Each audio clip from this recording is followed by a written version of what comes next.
Mike, turn your games down. Hybrid episode 326 of Games My Mom Found. I am Mike Albertin, who's slaying some demons with me tonight.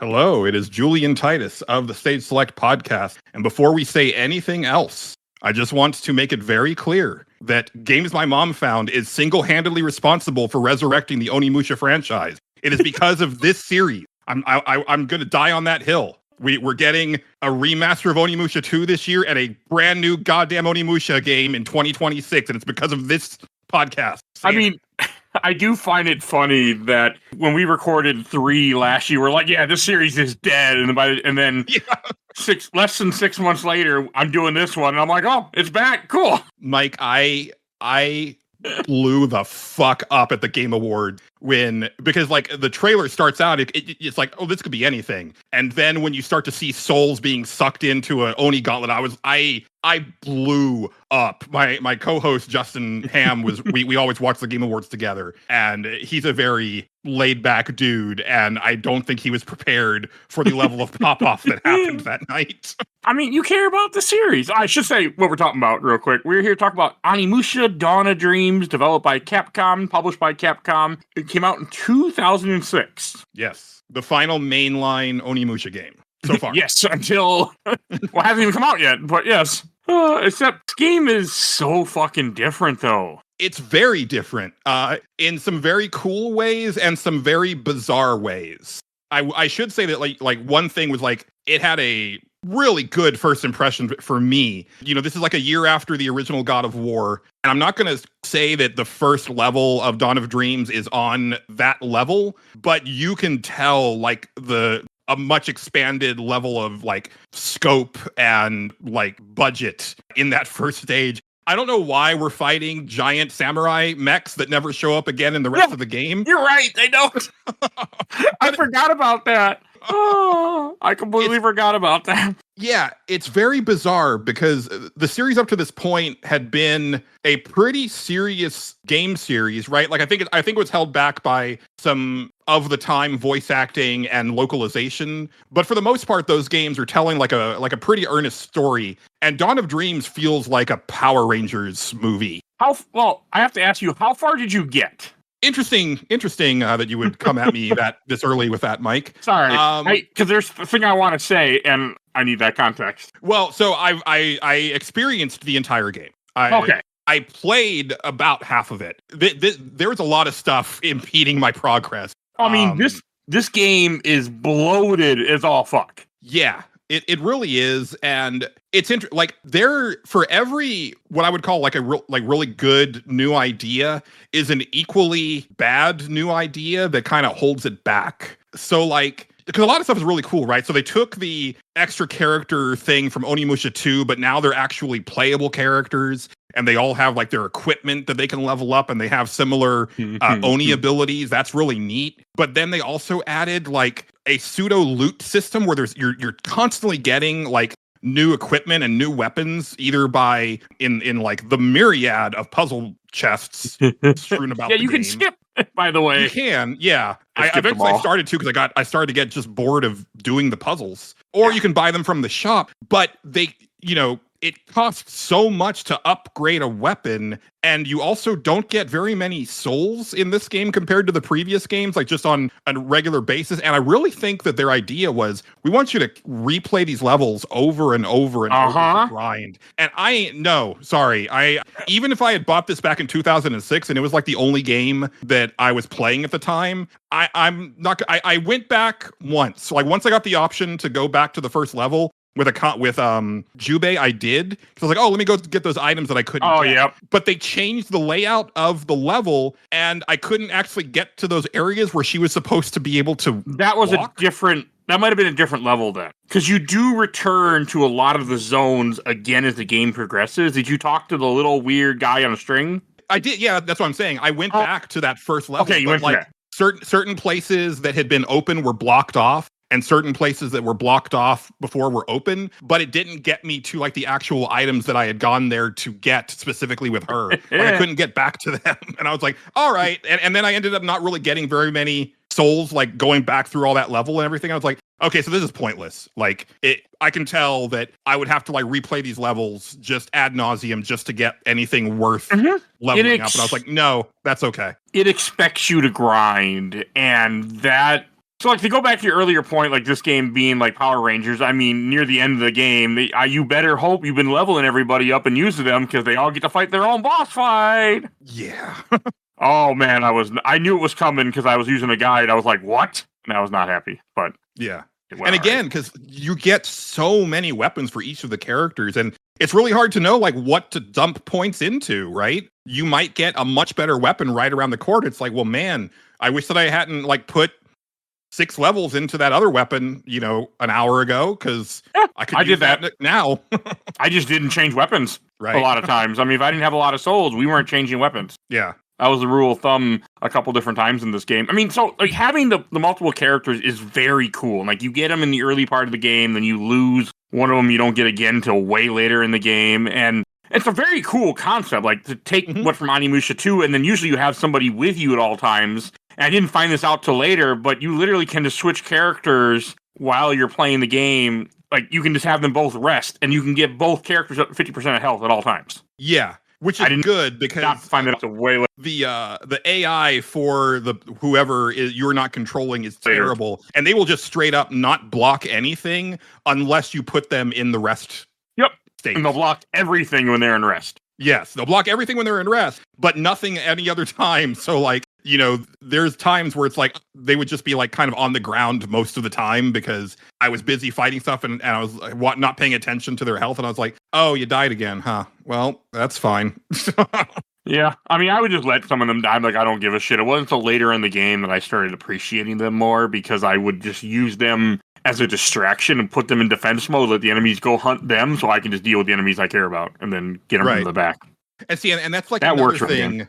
That's another thing where it's like, it's cool that they added like a bunch of new weapons, but those weapons aren't as unique as like the story progression weapons that you would get in the other games. And so like all of the like, magic abilities kind of feel samey. It's like you do an elemental based bit of damage, and then you also get like a free Ishin or critical, however you want to call it, depending on what game you're playing. And really, that's kind of what I would use the magic for, is just to get free criticals on enemies. Me too. But that's like boring. Like the spell, the magic abilities in all the other games were so cool. Like especially once you would level a weapon all the way up, and like you're just doing these incredible like vortexes of destruction, and like they're just very flashy. And there's I did not like the fact that there's so many weapons because, like, in the other Onimushas, you just have a couple weapons and you just use those. Like, in this game, like, I'm getting new weapons. I got, like, it's too much. This game is massive. Like, I know I said it's padded earlier. I don't mean as an insult because this is 2006. This is the time when you're going to do that. Like, I understand it, but I just could feel it near the end of this game. I'm like, you guys pad the fuck out of this game, and I don't like it. And that, that's even if you're just mainlining it and not going back to replay levels or grind or get, stuff that you missed. I didn't replay any levels. I didn't go back to anything. I mean, I would grind in levels because enemies just spawn endlessly when you go in and out of a room. But I would grind that way at times. Because you do gain experience in this game, which is new for Onimusha also, which I did appreciate that. Having the experience, having the souls, you're giving me multiple things to give me that dopamine hit. So that was nice, but it still upset me at times. Yeah, it was also like, and it took me a really long time to figure out why it was this way, but I always loved it in the previous 3 games where you would beat a boss and there'd be that like split second moment after the boss died where just like a bajillion souls explodes out of them and you suck them all in, and like it brings all your health back to full and your magic back to full, and you've got like a shit ton of souls to upgrade. But here you're getting like just base experience and gold for it, but it's just not quite as flashy. It's like, why can't I have both? Why can't I get the experience, the gold, and like a shit ton of souls? No, that kind of bug. Because souls are less important in this one, sort of, even though you use them to upgrade your weapons, your armor. But yeah, I did miss that too, because that was something that's always nice about it. And you also did not get a lot of health souls in this game, it felt like. I also can't pull off the Ishin much. I'm not good at it. So I felt that, like, I should say, again, first impression was very strong, because I know this is the least well-regarded game in the series.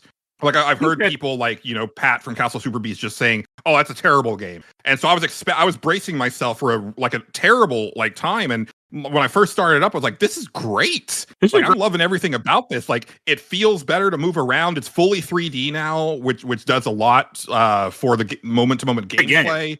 I felt that the parry version of the Ishin was easier to pull off, but I've never been good at pulling off the true one where you do it right as the enemy's about to attack you and you just hit the button. But I'm also I don't parry because I just roll in Dark Souls. So even in this game, I don't parry because I know I'm not good at that type of timing. Yeah, fair enough. Yeah, I tend to. I appreciate the concept of a parry, but I always feel that in most games, probably because I'm 45 now, I would like the window to just be slightly larger than it typically is. And I 100% think it's an age thing, but I think it's just I'm wanting the game to be easier. Like, this game is hard. Okay, see, I actually don't think the game is hard. I think the game is balanced badly. I think because the moment-to-moment enemies are pretty brain dead, and you can stun lock most of them, and they go down pretty easy. Mid-tier enemies, they're very damage spongy, but again, they're not really hard to take down. But the issue comes, and this especially factors into boss fights, like you said, and this was a problem I had with Onimusha 3, is they're not dropping health and magic souls hardly at all anymore. No, they expect you to use items unless you're using specific equipped items that have them drop a little bit higher.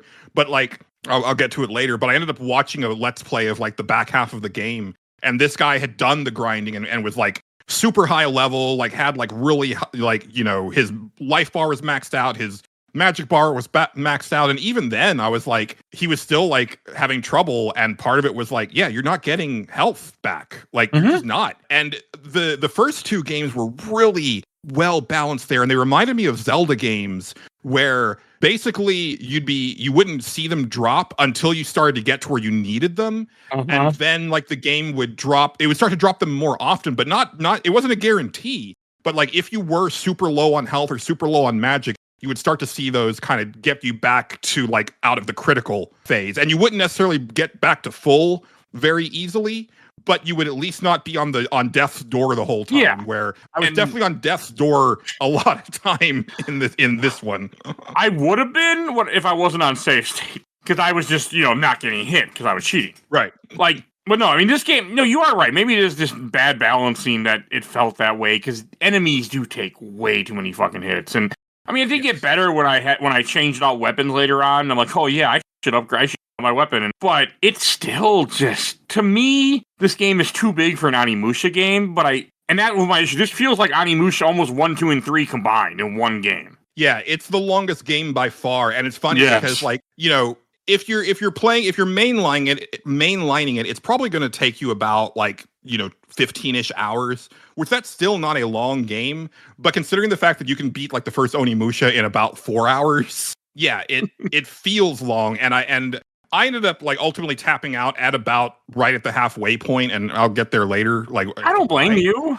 But it was funny because that level in particular, I was this really feels like we should be wrapping this game up right here. Just thematically, and just kind of, I was kind of over it by that point, as far as just, again, that grindy feeling and the damage sponginess of everything. And I think this has the least interesting boss fights of the whole series, because they come in two flavors. You have your typical humanoid type boss fight, which, those tend to be usually more exciting than the bigger enemies. But in this game, the bigger enemies, they all work the same way, which is they have a very small damage window opportunity, and then they throw a lot of ads at you, and they love to jump to the other side of the arena. So it's a lot. The battles end up being a lot of chasing the boss down in order to hit it 2 or 3 times, and they all have massive health bars. And that's just not fun. No, it's not a challenge. It's just a slog.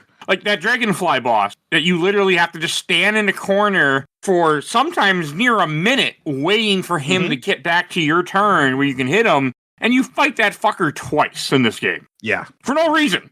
And I think just there. Munenori is actually a super boring and easy boss fight, but you fight him 5 times. Yeah. I didn't hate him, but yeah, 5 times was a little much. But I think was that the trend at this time, just to make really long games? So this was 2006. I remember there's a lot of brouhaha about the length of games as the 360 generation came out because of the increase to the $60 price point.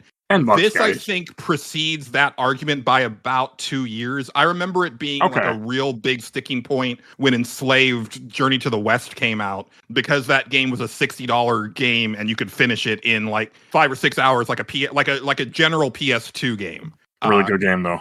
It is. It's a great game, and I loved it at the time, and I paid full price for it. But that was definitely when that became a big concern, and now here we are 15 years later, where like every game is 100 hours. Mm-hmm. But Dawn of Dreams is interesting to me, and as I was playing it, like the whole time I was like, man, I really wish that they had like delayed this and ported it to the Xbox 360 and PS3, because I think it would have been a much more successful game in that time frame, especially with like all of these things that they did, which just seemed like so predisposed to like the trophy system or the achievement system. Yeah, but Japanese developers, famously had a really hard time getting to grips with HD game development. So I understand why they ended up, releasing this only on the PS2, but it feels like an early 360 game.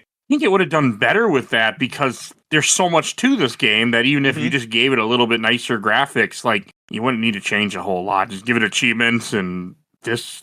I mean, hell, there are some 360 games that are uglier than this that I played that were big ticket early on, like Enchanted Arms example. Yeah. The only thing that I can think of is that because HD and also it was like a different development environment, right? Because it was more Windows based, and that's not what Japanese game developers had been using. Oh, yeah, makes sense. So that's the reason why a lot of Japanese developers were struggling through the first half of 7th gen, right? But they just really had a tough time getting to grips with it. And so a lot of the early Japanese games that you do see on the 360 and the PS3 look a lot like PS2 games still, because they were just barely getting them onto the HD consoles. So I get it, but yeah, I really think that this could have ended up being like a more successful game on the 360 in this, the first year of its life. I think this would have been more successful, and it would have been more marketable to be like, hey, look, remember that series you liked on PS2 that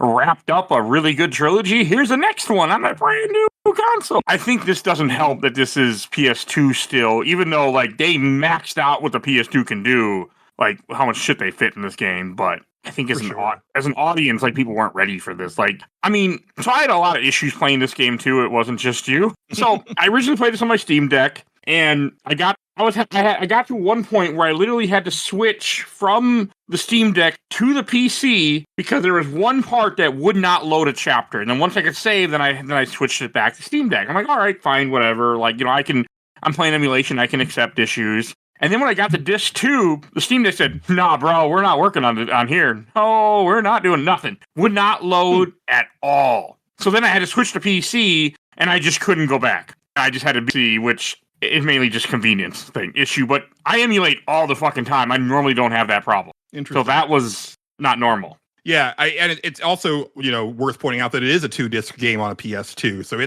it's a massive game, and tail end of the PS2, right? 360 was already out at this point. This is the year that the PS3 came out. So I ended up ignoring this game because I think the last PS2 game that I bought day of launch was Final Fantasy 12. That was actually like a midnight launch type thing where I went to pick up my pre-order. That was the last, that was kind of the last time. And PS2, it kind of depends on what day of the week you ask me, but it's either the PS2 or the Xbox 360 that's my favorite system of all time. And it's really cool to see what the PS2 did in those last couple of years, because it really punched above its weight class with Shadow of the Colossus, God of War 1 and 2. I would put Dawn of Dreams in that category, Final Fantasy 12, right? Yeah. But by the time Dawn of Dreams came out, I had pretty much officially moved over to 360, and I wasn't looking back, even though I was a fan of the series. I mean, also, this game has no Saninosuke.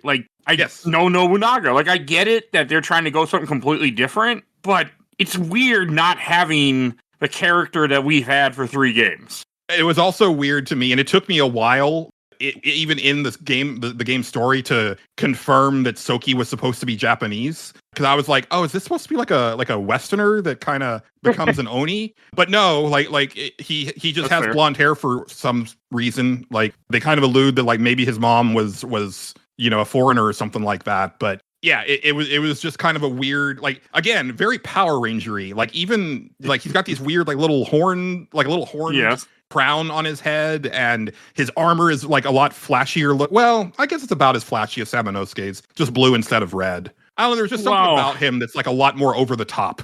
I mean, even 2, which I forgot isn't Sananosuke. I don't even remember that guy's name now off the top of my head. Jubei. Which really threw me off when they introduced they reused Jubei. that name. Yeah, well, because she's that character's granddaughter. But yeah, that's threw me off. I did not put that together, by the way, until just now. Oh yeah, there's actually a lot of connection with these characters and the previous series or the previous games. So Ohatsu, she's the rifle user. Yes. She trained under Magoichi, who was the rifle user. Oh, from 2. Yeah. So there's a lot of little connections like that. And then, not to jump too far ahead, but then you also find out the true identity of Tenkai and Aryan at the very end of the game. And it's like, oh, okay. Is that the spear guy? Yeah. What was his identity? He's Samanosuke.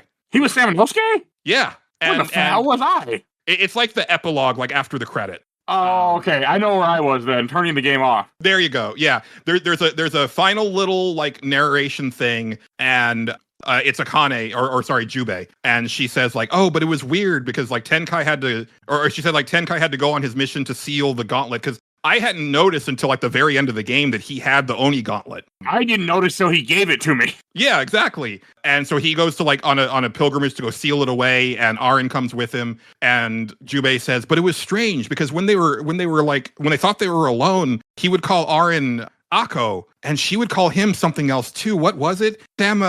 Sama, and then it cuts off, and I was like, "Oh, okay, that's pretty cool." Did not. I did watch the after credits, but I guess I just wasn't paying enough attention to catch that. Okay, that's kind of cool, but yeah, it doesn't really even look like him, and I didn't even realize he had the gauntlet till the very end of the game, and I was like, "Why does he have the Oni gauntlet?" Yeah, if they had made a bigger deal of him having that, like when he first showed up, like maybe I would have like started to put some things together, because he does seem like way more powerful than everybody else in the game. And you don't have him for a good chunk of the game. Yeah, you think he's dead for a good bit. Yeah, he doesn't join you till way later. I didn't really like him because I didn't like the spear that he used, the staff thing. I didn't care for it. So he was my least used character. Yeah, I ended up rolling with Ohatsu a lot because of the range capability. She's really damn good, because you can also just put her in like different modes and just let them, and she works really well for that. Yeah. And I use the monk a lot too, the foreigner. I forgot his name. Oh, Roberto? Yeah, I found him really useful too, because he could really knock the fuck out of people. Yeah. He died a lot, but he was still good.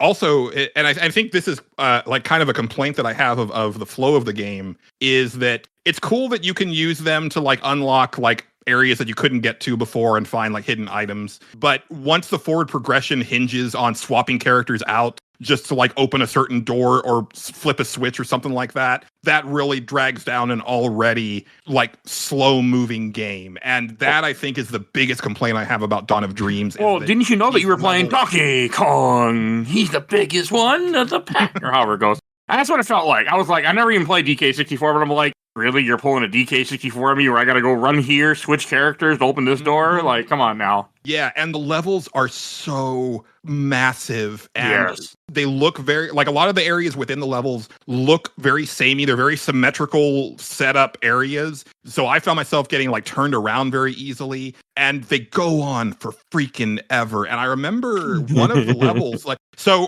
this is what happened to me, Mike.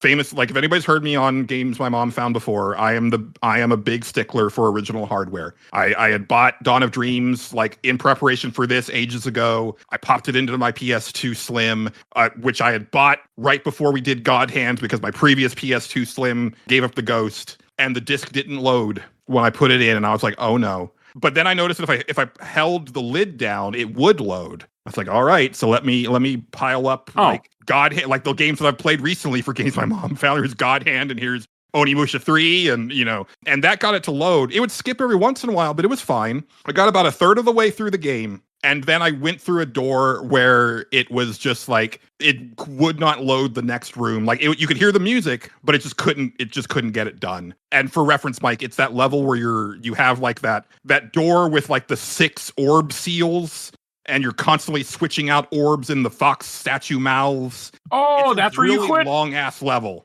And I was almost done with it when this happened. Yeah. And so then I had to, so then I asked you, like, okay, turn me, take me down the path of emulation because I have a Steam Deck now. So show me the dark side. And so I had to replay all the way up to that point. And then that level is even more of a slog when you have to do it a second time. But it also just keeps going. Like, yeah. Because then you end up like, or wait, it's not that one. It's the one after that. Where like you're underground for a while, and then you fight a boss. Oh, the game also loves to do this thing where you fight an easy boss, and then immediately the real boss right after that with no chance to save. That's great. And then when you think that level should be over, you go to the top side, and that's when Ohatsu joins you. And then you have a whole part where you're going up this massive tower, and that feels like it should have been a level just by itself. But no, it's the same level. Oh, and yeah. The like the levels are just so goddamn long. You didn't have to do twice and do the exact same thing in it. I saw it. I experienced the whole game, Mike. Like once where I ended up finding. No, I didn't have to do it. I raged quit this game like I don't know how many times, and I was like, no, pick it back up, and then I would go further. Fuck this. And then I'd put it down, and then I would be like, no, come on. But where I finally stopped was when the boss fight against Louis Froys, because he does this thing. It's a very easy fight, like a lot of the boss fight.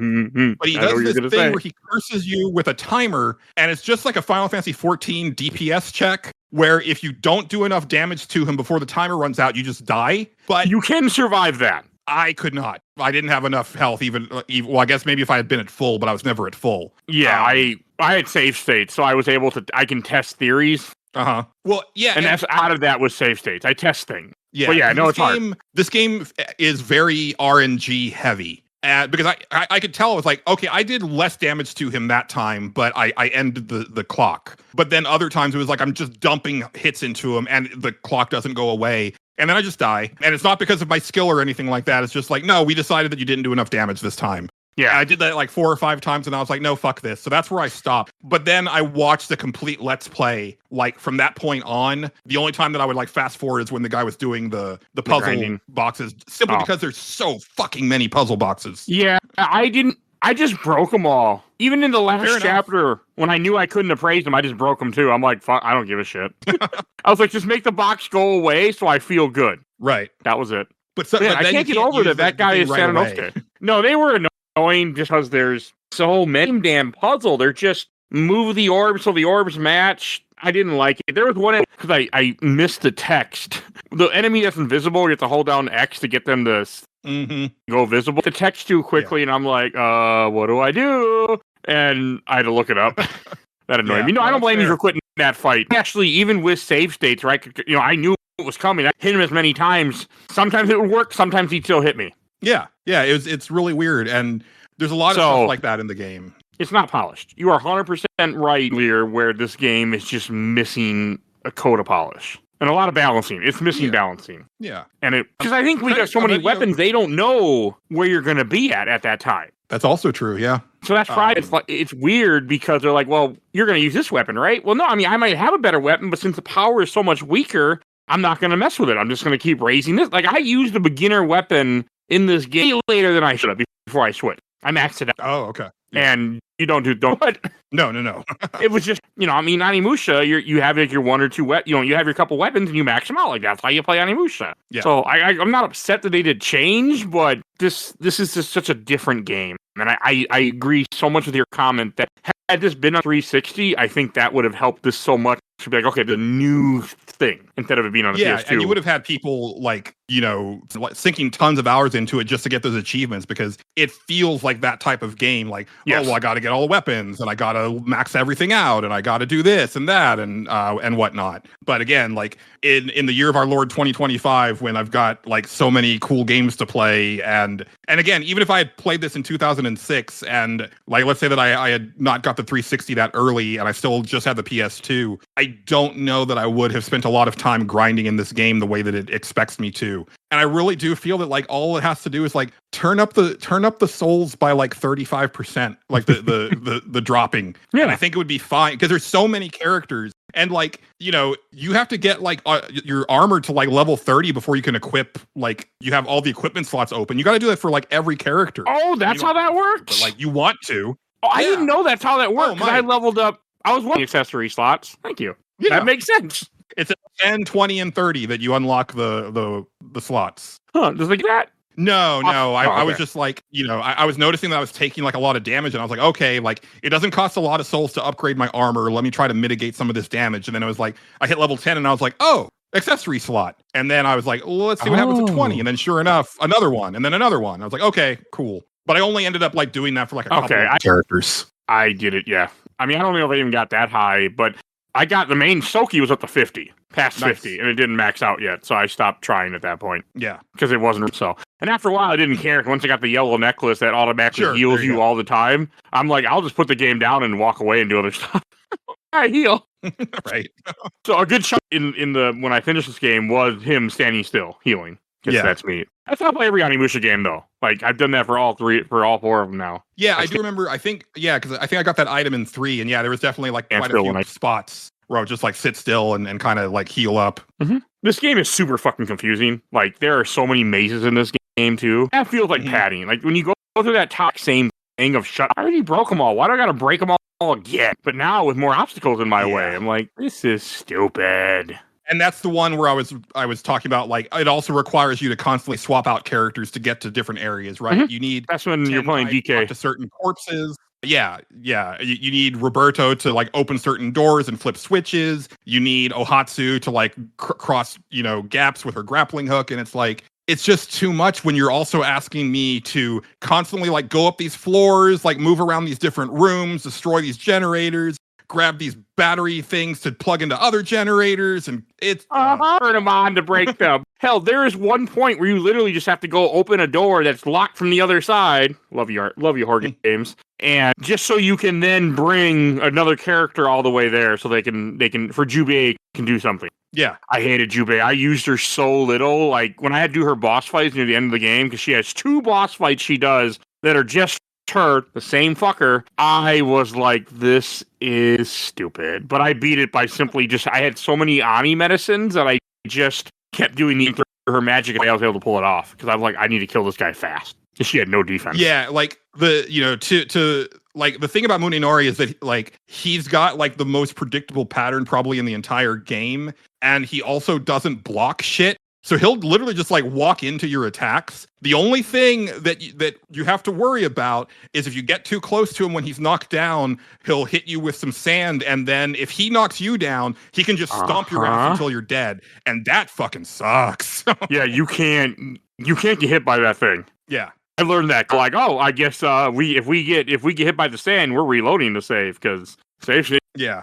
The first place that I rage quit was actually the boss that you fight after the first time you fight Munenori, which is, I don't know if you noticed this, Mike, but it's actually the same insect lady from Onimusha 1. It's just like her corpse. And she does this weird thing where she launches all of these like pods that spawn enemies, but then she'll just kill them all.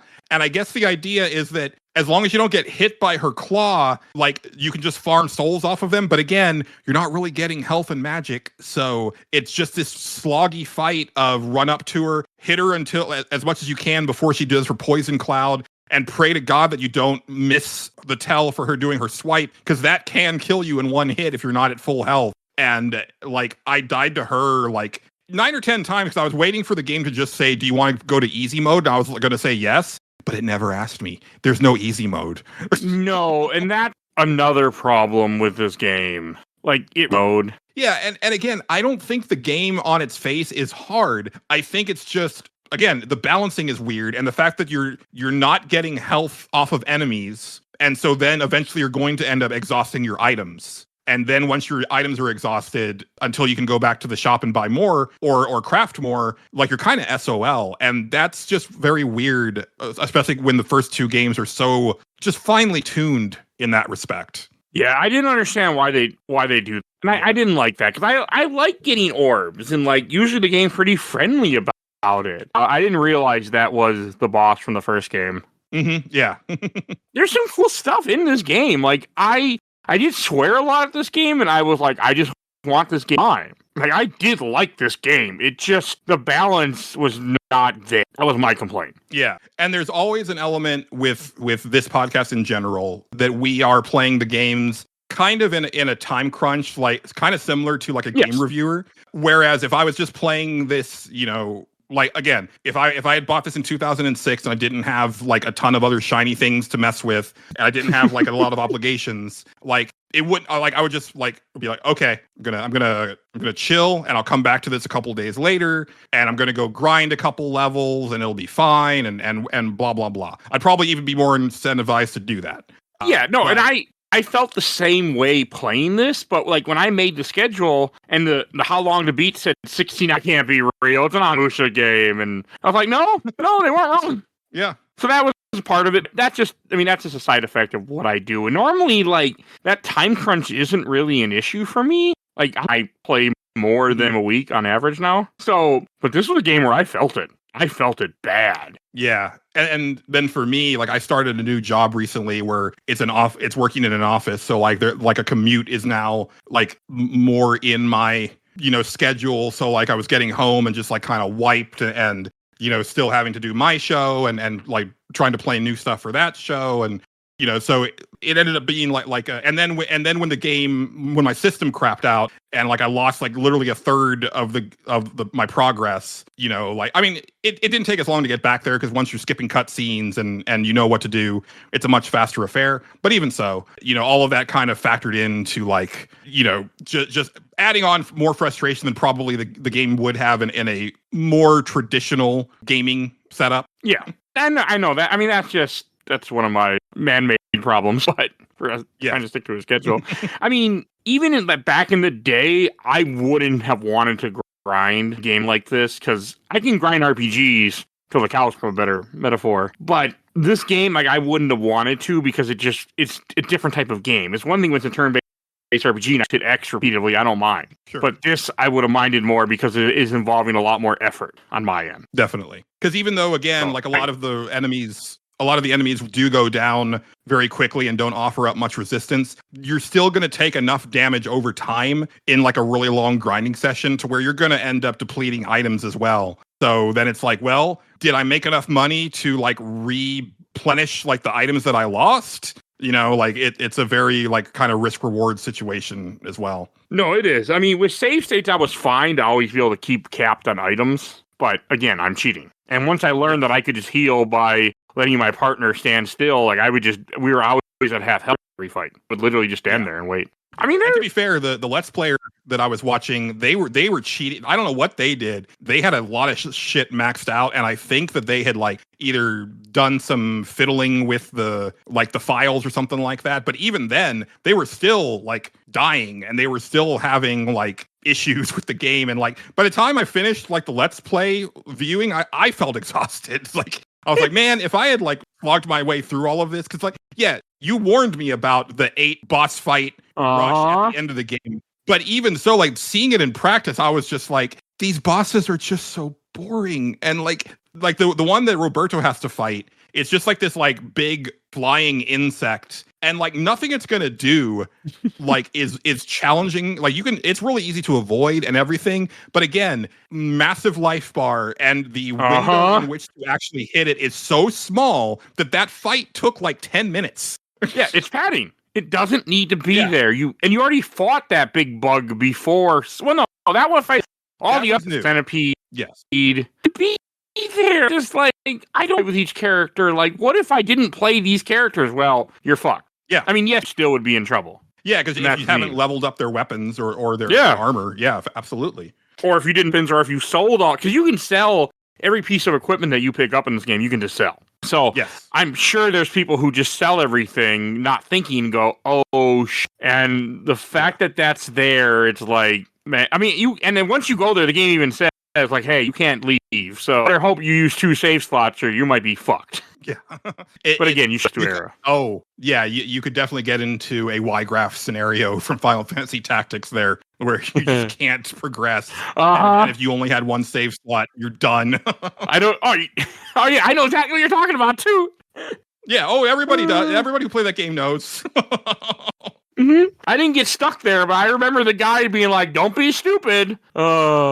Yeah, no, you can get fucked. That was the game that taught me to have rolling save slots, because I had to replay Final Fantasy Tactics from the beginning because I could not progress. It's a long game too. Yeah, it's a really good game. That's a long ass game. Well, I mean, hey, speaking of strategy RPGs, you're going to get to play one next year for Game Boy Advance. Tactics as well. Oh yeah, I'll explain some of the stuff to you if you never played it, because it doesn't explain stuff to you. Oh no, I bought it back when it came out. Okay, I was that big. Like the only game that I didn't touch. Well, I guess I hadn't played this one, and I had no interest in playing Onimusha Warriors because I was like, oh, it's a third-rate Smash Brothers game, but just Onimusha. No, I'm fine. They also did that with Beautiful Joe. It was a really weird time. I will play Blade Warriors now as a mini at some point, just so I can do every Onimusha thing, just because. Yeah. They don't do great, but I just want... like, that one thing I kept thinking, it felt just good to be like, I am finally playing, at the time, the last Onimusha game that we have, or still the last one that for the time, changing. And I'm watching a speedrun of this. Like, he's playing a lot better than I did.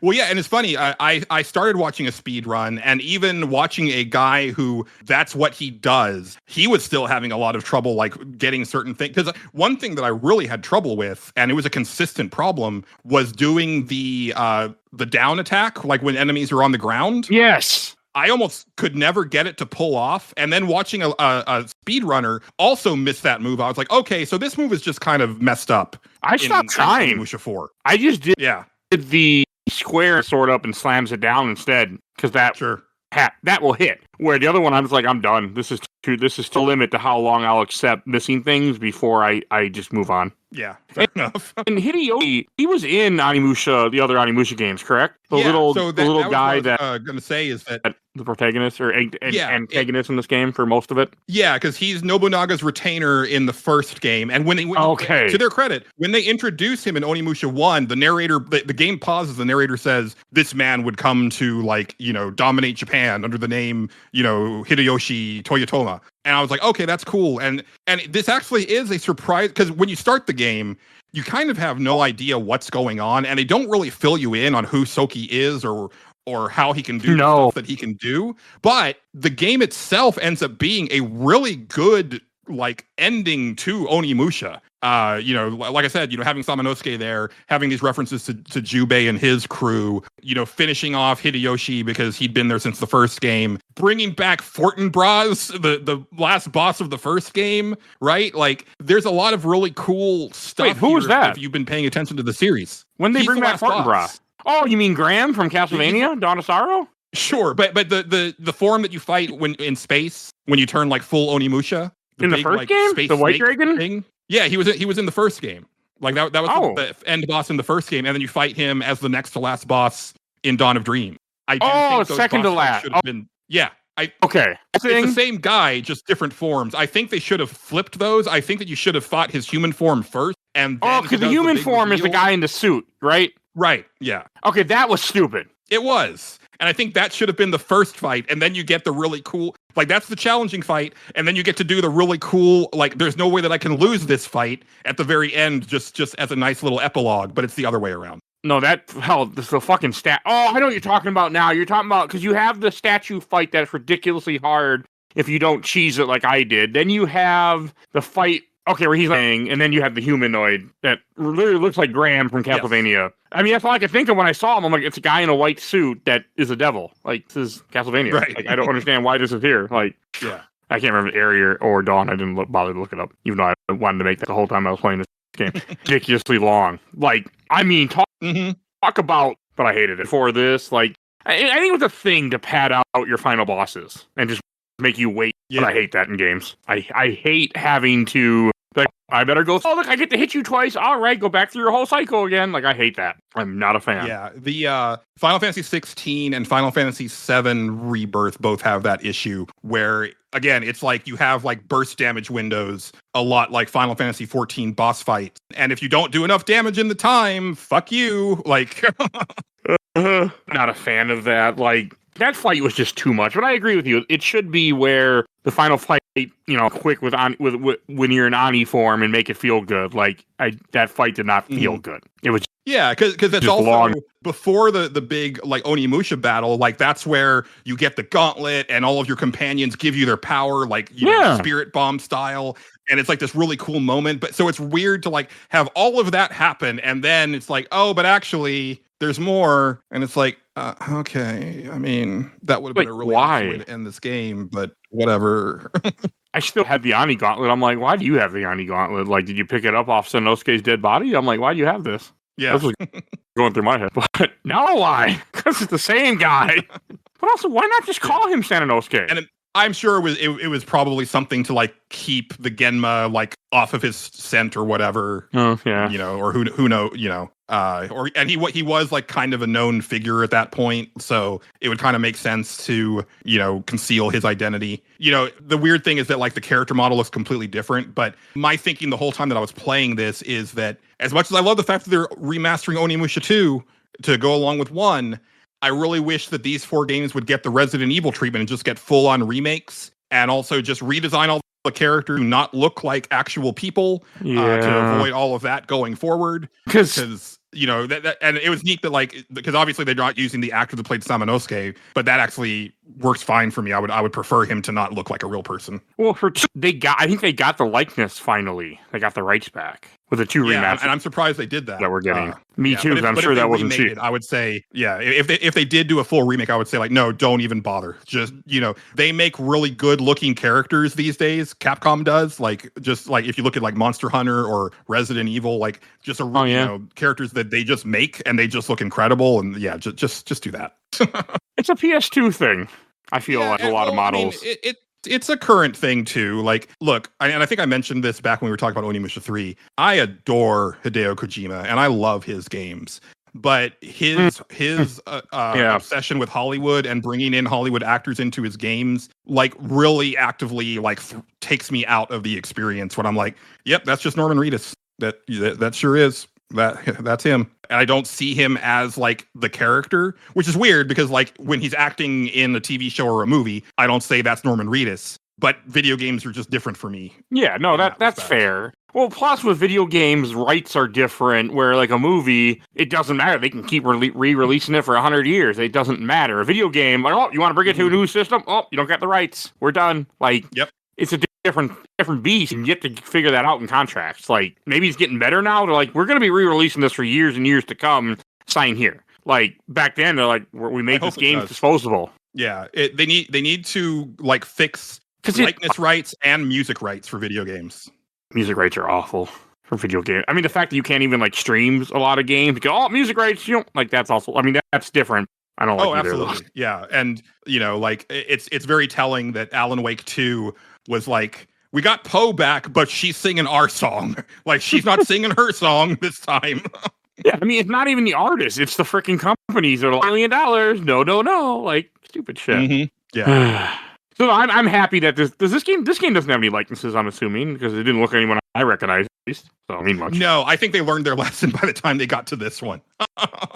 I'm also surprised that this had never gotten re-released yet. I mean, none of them really have. I mean, I'm happy Onimusha 2 is coming, but like, yeah, because this one seems like it would be easier to work on because it's fully 3D. There's no likeness rights. It controls more like a traditional game. So yeah, and the only reason I can think of that they didn't do this one is because it is like the least popular of the series. But also a lot of people didn't play it. So yeah, you don't. I mean, I never even heard, like, we didn't talk about our memories, so I don't think either of us had any mentioning this game whenever, like, nobody was talking about it. I mean, 2006 is when I graduated, where I lived and moved to Minnesota. But like, I don't remember anybody mentioning this game. Like, this was not something people were talking about. I was in a game store every single freaking day at one point. Like, and this was not a game people cared talked about, and but not this. Yeah, and I think it is the time frame, right? Like people really moved on to the 360 in big numbers. I would have still been reading magazines hot and heavy at this point, so I would have known this game was coming out, but I was so invested in my 360 at that point that it just was kind of a non-issue. And yeah, it's like and I was out of retail at this point, and there are like this era of PS2 games. Like it's funny when because God Hand was this as well, where it's like I might be aware of the name, but I hadn't really touched it at the time because I had fully moved on. And like I'll look at PS2 lists and it's like, holy shit, I don't even know what this is. And then I look, it's like, oh, 2006. That's why I've like never heard of this. I mean, I knew of this game because I was aware of the series, but like never touched it. Mm-hmm. And not how I did. Like, I know I bitched while playing this a lot. I still liked it. Like, this was a very cool experience to play through. Like, I didn't have a podcast, and I was like, I would have been able to sync, not try to beat this game in a week. Like you said, you could really go, do a little in this game. The Dark Worlds here, I didn't even touch it or even bother with it. I was like, I don't care. I want the game to end. Yeah, I need to move on. And it was more of just like, yeah, like, I need to move. I'm running behind on schedule. Yeah, so. I'm really glad that I finally got around to playing it. I think I probably, it's tough. I think it's a better game than Onimusha 3, but it's a very different game. But again, a lot of that is personal. Yeah. I mean, one of the stupid things that bothered this time is they changed the button that absorbs souls as X instead of circle. It changed, right? It wasn't just me. Oh, I hadn't even noticed that. I noticed it immediately, and I'm like, this is different. Why is this different? And I don't know, it bothered me for some reason. I'm pretty sure I changed it. I didn't look this up, but I'm pretty sure it wasn't the same button. But I don't know. It's hard to say. Yeah. Now I'm curious. It didn't bother me. Like it Google this. It bothered me. I don't know why. Fine. All right, let's see if. And also, I just got to say, if I can figure. Really missed opportunity to not get to pilot one of those giant samurai mechs that you fight in the first level. I mean, missed opportunity. They're not even in the game other than the opening level. Yeah. And but also prop that you fight Hideyoshi in a giant like samurai mech suit. I was like, man, that is really dumb, and I love it. Like, okay, that was fun. The game is really cornball, but like in a really fun way. And it was Circle in Onimusha 1 for sure. I didn't go past that, no, but it was yeah. So because I noticed it immediately, I'm like, this isn't normal. And I mean, we played back in September when we did Onimusha 3, but I was just, I don't know, a little thing, but it bothered me. Yeah. No, I can't explain why it bothered me. But I think it's just because in Japan, Circle is really and X was cancel, where for us, for the longest time, X was accept and Circle was cancel. Mm-hmm. Like in, FF7, it's that, unless you changed it. Like, that was for some reason, that was the input that we would hear. Maybe that was the change. I don't know. But I just had an issue with it at first. Dumb issue, but it was there. Yeah. And then there's the Purifying Blade thing that I never used. Yeah, it seemed like a really cool new mechanic, and then when I started using it, I was like, this feels weak as hell, and so I didn't really mess with it after that. Except with Ohatsu, because she just throws a straight-up grenade, and that's pretty useful. Ohatsu is great. Yeah. You can also level up your characters a lot, and they get, I'll get new abilities as you level up different stats. So that was cool. Mm-hmm. Yeah. I mean, there's a lot of stuff here. This game also has alternate costumes.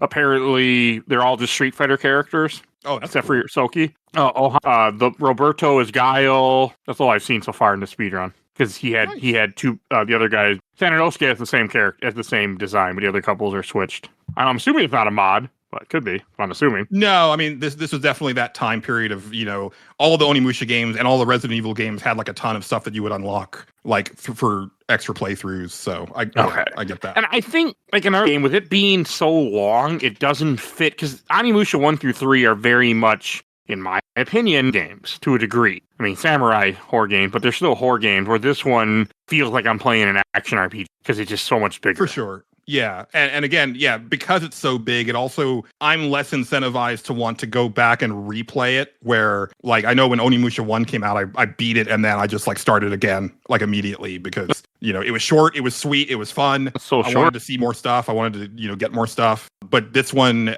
again, just with having 5 characters to grind and all of them having a bajillion different weapons. It's a lot, man. It is. It's too much. But again, it's going for that feel of an action RPG where you're like, we want you to sink in, 20 to 50 out of it, you could. Yeah. Or if you redo and look for all the items and like, you min-max a lot of stuff in this game. You can also skip a lot of enemies in this game too. There's not a lot of doors, as I like to call them, where you have to beat the enemies to unlock the door. You can skip a lot of shit. I killed everybody because I'm like, I have an issue in experience. Every enemy in front of me is being murdered because I want that experience. That's just how I play games. Yeah, and typically I will like clear out an area, but there's a lot of places in Dawn of Dreams where they will just not stop coming. They do stop after a while. Oh, it didn't feel like it. But I mean, after a while. Yeah. And then, it is demoralizing when you like kill like a tough, like mid or higher type enemy and leave the room and come back and they're just back immediately. And yeah. Like in that level where you're like switching out the orbs in the fox statue mouths, they introduce those armored enemies that they're super damage spongy. They hit you like a truck. But the real sucky part is that after you damage the armor and then kill them, they self-destruct. And if you're stuck in a finishing move animation, you just eat all that damage. You can't finish them. You have to hit them and run. Yeah. But sometimes you accidentally do the down attack because, it just triggered at that point. And then you're just dead and you curse everything. No, that's fair. I mean, I had save state, so it wasn't an issue for me. But yeah, no, I get that.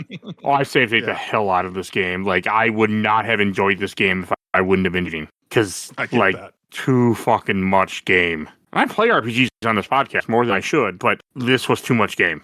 Yeah. Too much game, especially considering that the last 3 games have been so short. Yes. And I like that. That's why I like, one thing I like about these games. They're usually, they're short, cool experiences. This is a long, cool experience. But when you make me redo that tower twice, I was like, come on now, game. Mm-hmm. Game. Like, or near the end, there's a one part when you're going to the castle and you have to run past this long ass bridge or a bunch of bridges where all the characters leave you. I didn't fight a single enemy on that bridge that the game didn't make me. I was like, no, I don't see a locked door. We're going. Fuck everybody. We're running. Oh, my partner, you just go in defense mode. You'll teleport when I get through the door. It's fine. So, and that was it. I just stopped fighting. Yeah. And for most of this game, like you said, I play. Especially in a game where you give me experience, I just kill to kill because I'm like, I want to level up, so I'm stronger. And I was like, I don't feel stronger. I feel weak still. Yeah, and I think that's part of the problem is that even as you're leveling up weapons and stuff like that, the enemies are like their damage, their hit points get so much higher the further you get into the game that it doesn't really feel like you're doing more damage, even though technically you are.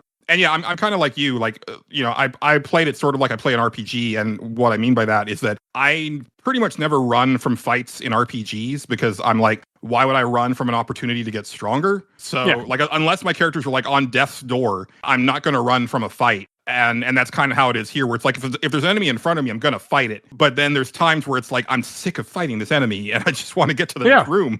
I mean, and that's kind of how it felt. I mean, I like the fact that there's experience, there's souls, there's gold, like there's so many things. Those dopamine hits where I always feel like I'm increasing. Like, every time I see a mirror, I'm upgrading weapons again. One little thing that I did notice, like, by reading, because of the walkthrough, like, they even said, like, you get some of the best weapons at the end of the near the end of the game, and I'm like, I don't want to put all these souls into a weapon I just got. I already maxed out a different weapon that I'm using. That won't be good for a long time to make up for it. Like, it's not worth it to me. I'll just stick with what I'm using. If they wanted to put this many weapons into the game, I would have preferred that they were just better weapons with different properties and not something that you needed to upgrade. I think it needed to be more like a Diablo thing where it's just like, this is a better version of this sword and it has this elemental property instead of that one, or it has this moveset. But otherwise, like, it's just that the damage value goes up and it's not that you also then have to dump like a shit ton of souls just to make it viable. Yeah. And that's where I feel like and then you're doing, like you said, doing it for 5 characters. That's where I think they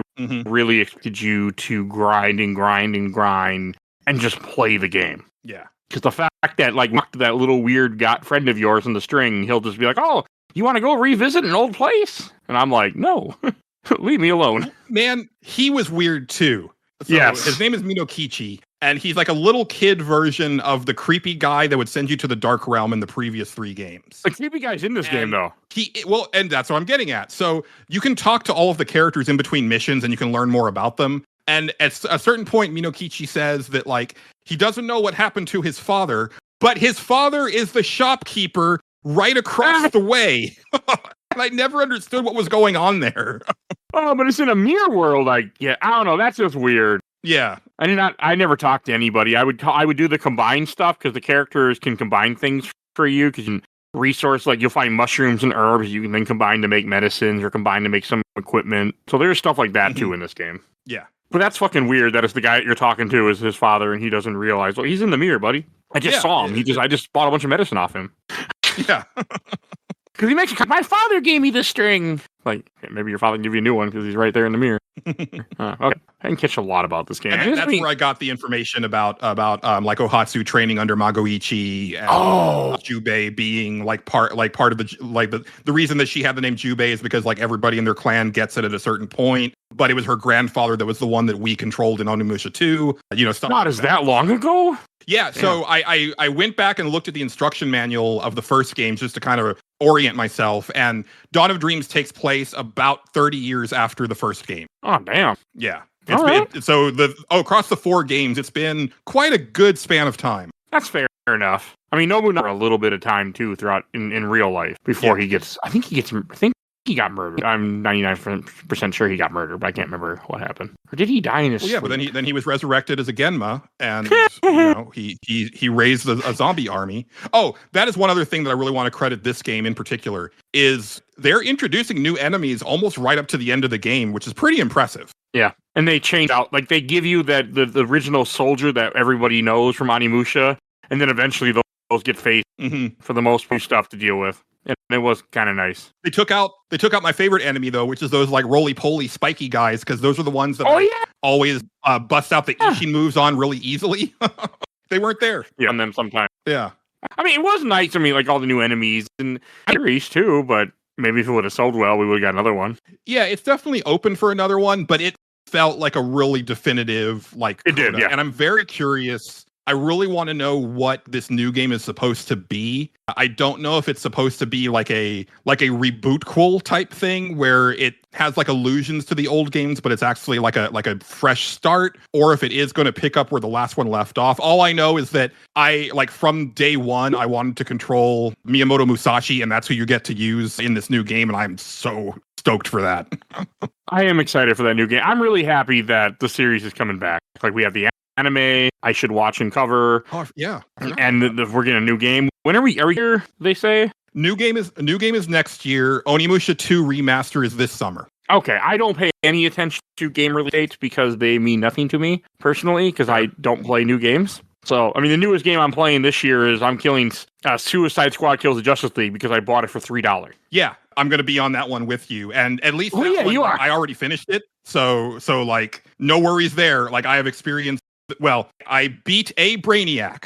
I rolled credits. As far as I'm concerned, I beat Suicide Squad Kill the Justice League. But WB wants you to insert your credit card. Game. They want you. Well, no, I played it after they took all that stuff out. Okay. We have a large ass cast for that one. I forgot you're on that one games. So that's the newest thing I'm playing. I love that game. I'm glad. I'm excited for it. I wanted to do it, and then when they sold it to me for $3, I was like, I can't say no. Yeah, I think I probably paid like 10 for it or something like that. So yeah, I get it. Oh, and I had to know.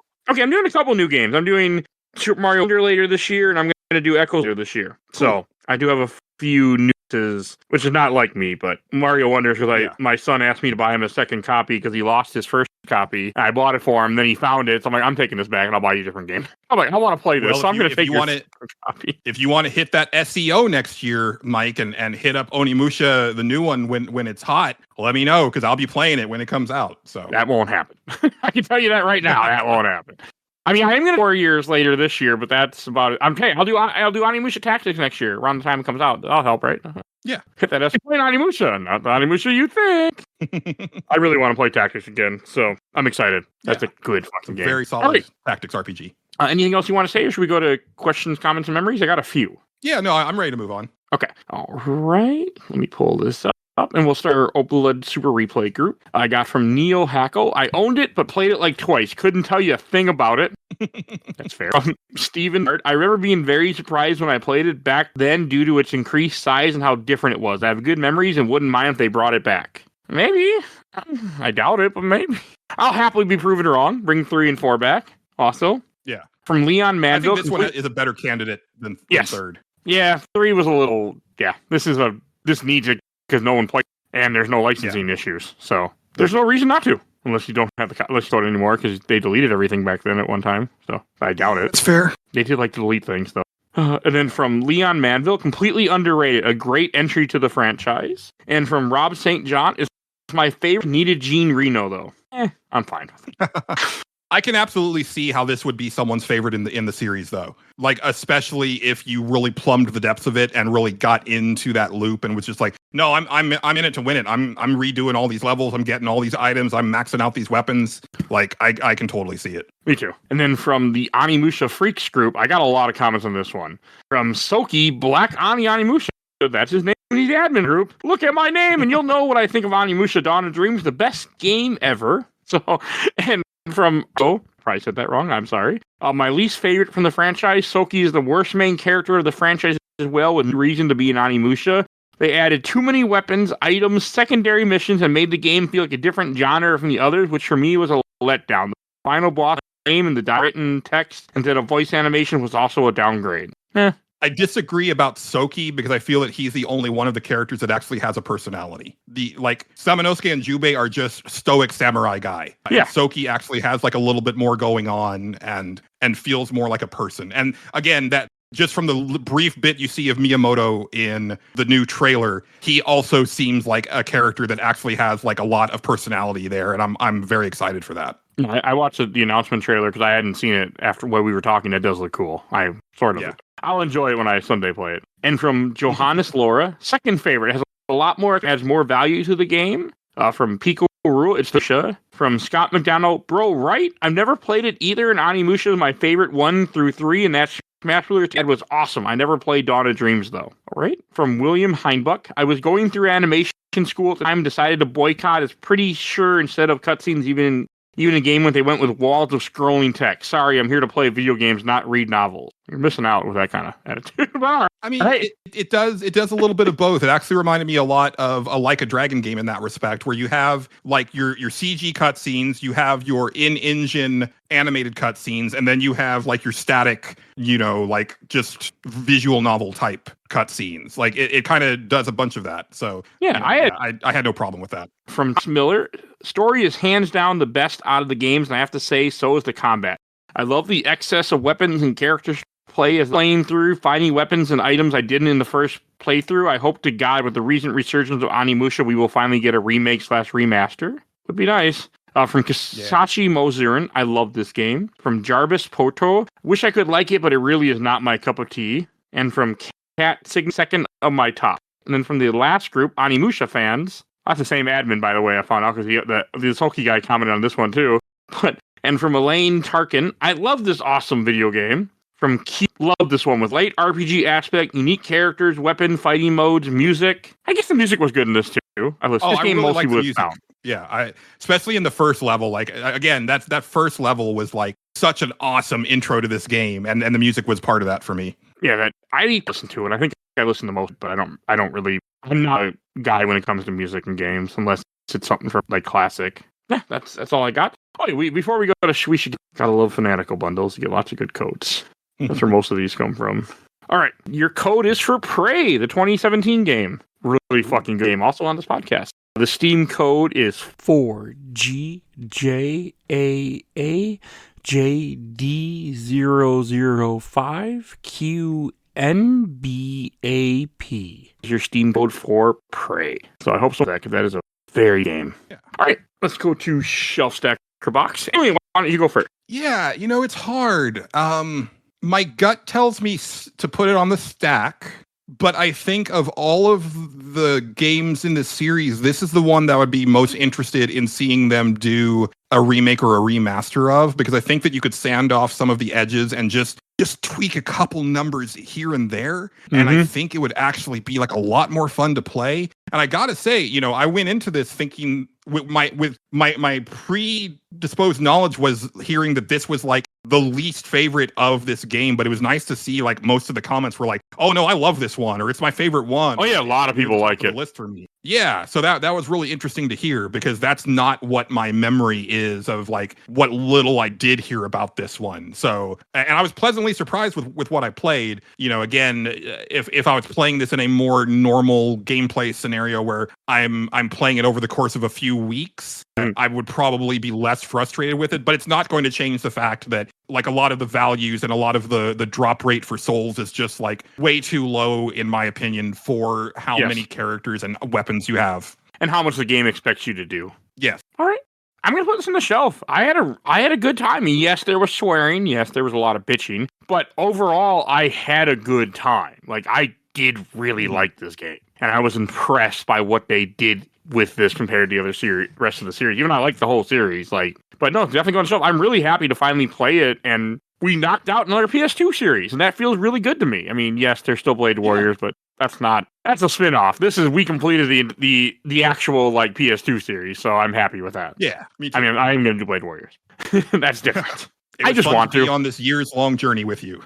Yeah, we started in 2021. We did the first Onimusha. Then we skipped a year because I don't know. I think I was just not interested in doing Onimusha 2 at first. And then we came back to it, I mean, I think in 2023. Yeah, we did Onimusha 1, October of 2021. Onimusha 2, September of 2023. And September of 24, we did Onimusha 3. And then now we're doing this one in early 2025. Yeah. So, no, it's been... And we also resurrected the goddamn franchise. Go us. Hey, I mean, it has been listened. The first episode listened by over 300 people. So, hey, you never know. May have been some guys like, hey, people actually want these games again. Yeah, that's what I'm happy. That's the reality I've created for myself. You never know. And somebody that listened to what you're talking about it, like maybe we should bring this back. We're going to be talking about, mention what we're going to be talking about next week. Next week, you can hear me talk about the last Kingdom Hearts game for a while. Kingdom Hearts Melody of Memory. Finally, the last published game. I'm so excited. Wait, next week. What is that? Is that after Kingdom Hearts 3? Yes, it's a rhythm game. Oh, I never knew this existed. It is a rhythm game that recaps Kingdom Hearts 2, Chain of Memories, Dream Drop Disc, even has a level for Recoded, and 358 by 2 days, and it kind of recaps a lot of the story of what happened in the series in a very truncated, not very good form. And then there's a little bit of new stuff. And it's completely a rhythm game. It's... yeah. So, that's what... Yeah, I knew it because I'm unfortunately knee-deep in the frickin' Kingdom Hearts series. We even covered the mobile game that you can more. We watched a video of it with all the story and talked about it. So, we're doing everything Kingdom Hearts on this podcast. There's still one more mobile game left. Kingdom Hearts Dark Road, which we're waiting for the YouTuber to finish his video with, where he has actual cast of people who do voice lines and he edits all together. So I'm waiting for that to finish that too. But Kingdom Hearts is a massive fucking crazy ass story. But yeah, it is. Yeah.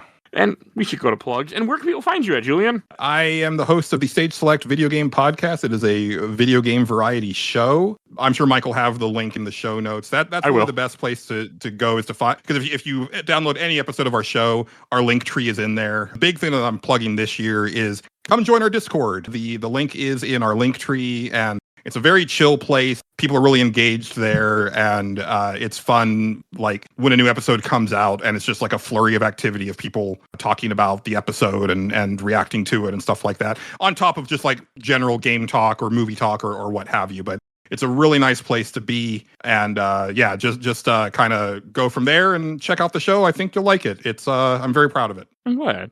All right, and in the show notes, link tree now that I know it exists. Definitely go check out their podcast. If you want to support the show, we have a Patreon. For those dog vote in our Patreon poll, we have 1 to 2 polls a month. So lots of stuff. So you can definitely, great way to check to help the show out and affect the show, because some of the stuff that I do in there never comes back if it's in a poll. So definitely go do that. If you want to be a part of the show, if you want to suggest things I will someday get to, if you want to just lurk, we have a Discord. Always happy to have new people join us, and lots of things going on there.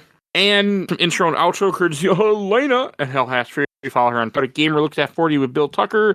He's still talking Final Fantasy, but he got past 7 finally by the time you're hearing this, if you listen to me talk enough about his. And also check out absolutely the best podcast, Work in Progress. They talk about the MC movies. Definitely go check them out too. And real quick please follow Sorry, a Marvel. I don't want to interrupt your outro. Oh, you're fine. But it was so sweet, like because when Bill was doing his Final Fantasy VI series, the interviews, and he said, "I just don't see another game in the series like being this long." And I was like, "Oh, Bill, you sweet summer child. Oh, that's so cute."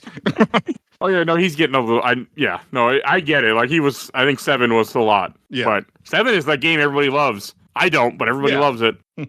So I'm not surprised it went, I think, 11 episodes for 7. Mm-hmm. 8 won't for sure. I like 8. I think from here on out, like he'll be it'll be pretty manageable. I could only see like 10 and maybe 14 being like multi-part episodes. Yeah, there's a lot to 10. 14 for sure also. 14, there's so many people that play 14 have so much to say about 14. I won't touch it because I can't go down that rabbit hole. I get it.